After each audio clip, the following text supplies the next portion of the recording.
Our Game by le Carré is the book for today. It is a very, very fun book. Well, not fun, very interesting.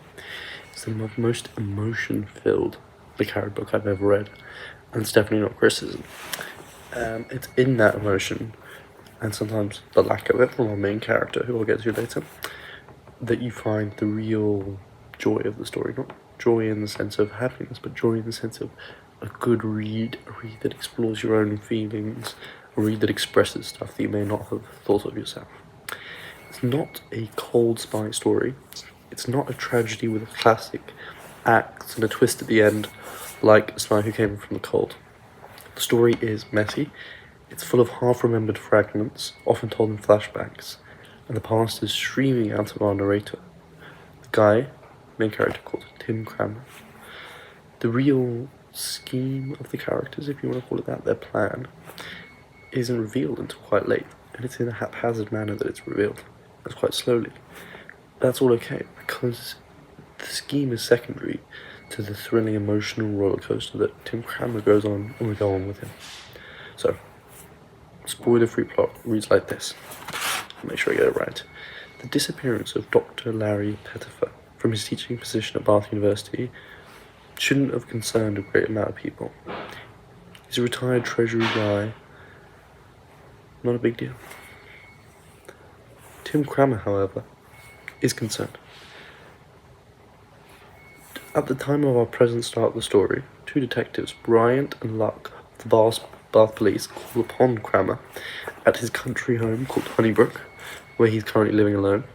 It's in Somerset. It's very nice to set the scene, very moody, giant. They call upon his home, and they question him about the disappearance. He finds himself facing repercussions from his previous office, his secret past. The office will come later. What we eventually find out is that Pettifer, it's the guy who's disappeared, Larry, I'll call him from now on, was an SAS, MI6, operative during the Cold War, and that Cranmer, Tim, was his handler for 20 years. But now, present, the Cold War's over, Berlin Wall's come down, and MI6 has put Cranmer basically out to pasture, along with Pettifer. They're retired. They're not big deals anymore, supposedly. Pettifer is teaching at Bath. Cranmer's living in his estate, growing grapes, growing wine, living with his young mistress named Emma. However, Larry starts visiting Honeybrook and soon becomes a permanent fixture in the couple's lives. That is Tim and Emma, the couple. At least that is, till one day Larry and Emma disappear. Now for our present story, that is in the past. In the current, the police have arrived. The office, says MI6, has alerted him that Larry has disappeared mysteriously, and suspicion falls upon Tim. Spoiler-free version. I won't go into the spoiler version, but some spoilers now, so if you don't want them, look away, because it's important for understanding the story. The one spoiler is that, in case you didn't guess it already, Larry and Emma have an affair. Emma is deeply in love with Larry by the time of the present, and it's a love of secret glances, rushing emotion, and eventually running away from Tim and from her husband. This sets up our triangle, which can barely be called that because there's not much love going towards Tim. He loves Larry in the sense that he was his handler and he feels ownership over him. He definitely loves Emma in the sense that she's his younger wife, but they are two very different people from him and two very similar people to each other, and they run away. There is the obvious older, richer man trope about Tim. The younger wife prefers a risky affair. We feel that pain through his narration of someone who feels abandoned by that wife. Even though Cranmer often acts cold, he also flares up into things of temper. So he's our narrator. He'll talk cold, but suddenly act hot. So he can be reserved, but also impulsive in that way. But the real thing that makes this book special, that's got all the way, is not this aspect of the relationship. It is the love that's involved here. Strange to say, but it is.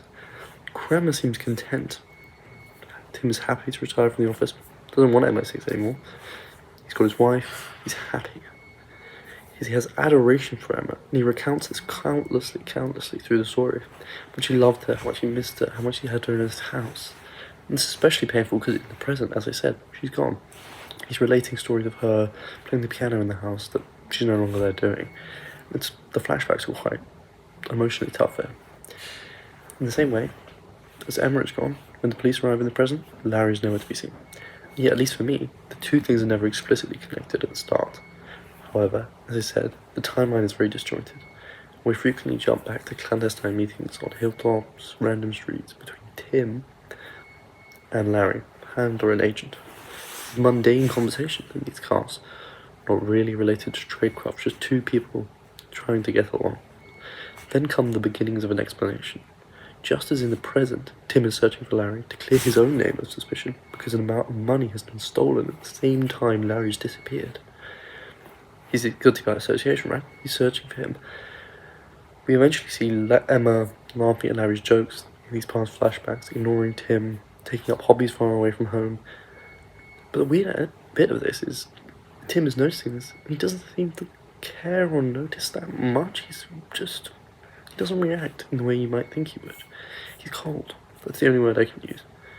And this is the accusation of it. That Emma accuses him of, but Tim believes the accusation comes from Larry, because Larry said off. He's basically saying, you're an Englishman. You're a man who sits at home, who enjoys sitting at home, who loves the status quo, not a doer. Emma loves Larry because Larry is a doer, and Tim is not. But Tim knows this and realizes and struggles with this. But in the end, in the story, he is a doer. He goes all the way to this place called, it's quite complicated, but it's a minority area of Russia, which is rebelling. And these are spoilers now. Click away. The spoilers are that Larry and Emma have been funneling stolen money to this rebellion in Russia. And Tim goes to Russia, tracks them down, goes all the way there. He's a doer in the story, but his accusation he struggles with is that he's not, and he doesn't feel as if he is. Larry, the double agent, and Emma, who Tim suspects of being a double agent in their marriage, are alike in a way he never can be. The book is a cry of anguish from Tim, as the narrator, and I think it can be quite a personal one for le Carré. It's written in 1985, so after his success with his earlier novels, and the narration is very personal.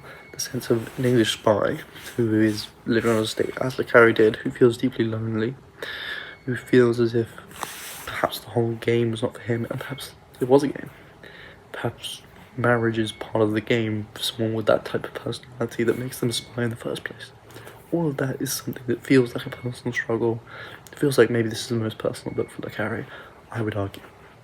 But I don't want to lose sight of the real reason this story is special though. As I said, it's that human factor, that relationship. Larry is Tim's double agent against the Russians, back in the past. Tim admits, and Larry says, that they feel as if that gives them a strange sense of ownership over Larry. This comes up again and again, and you could say he feels it for Emma as well. Tim feels an ownership for Larry because he is this agent.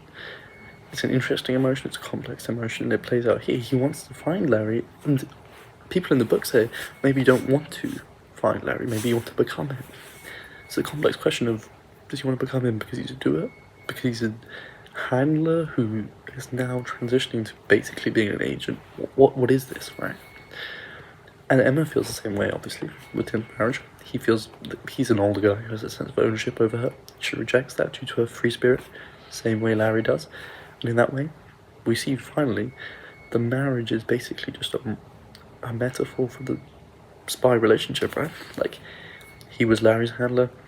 Larry eventually rejects him, he wants to be free. And Emma feels the same way. And the two essentially run away from Tim. And running away, he chases them all the way, even though it doesn't seem like that's the sort of thing he would do, because he's alone, and he feels like that's the only option. I think it's a very tragic, very English sense of spy, because Tim Cramer is a spy, fundamentally, at the core of this. Down to his schooling at Winchester, to his personality, to his estate, everything. Tim Cramer is a very painful portrait of an English man, basically. And I think that's what makes this interesting, is it le Carré saying that about himself, about others? That's the whole question. The whole story reaches a pretty brutal introspective of the person of Tim, you could say the author, and all of us, because He's questioning not only are you a doer, but are you treating others in a way of ownership? Do you treat them in the way that spies treat people? Do you use them? I think that's the question of all human relationship. It's that human factor, right? The question is, did Emma use him? Did Larry use him? Did he use them? The question that's not unique to spy stories. I think the reason this is interesting, it shows just how spy fiction brings out those questions of human relationships and being used in a very visceral and tough way. And that's what our game does so successfully.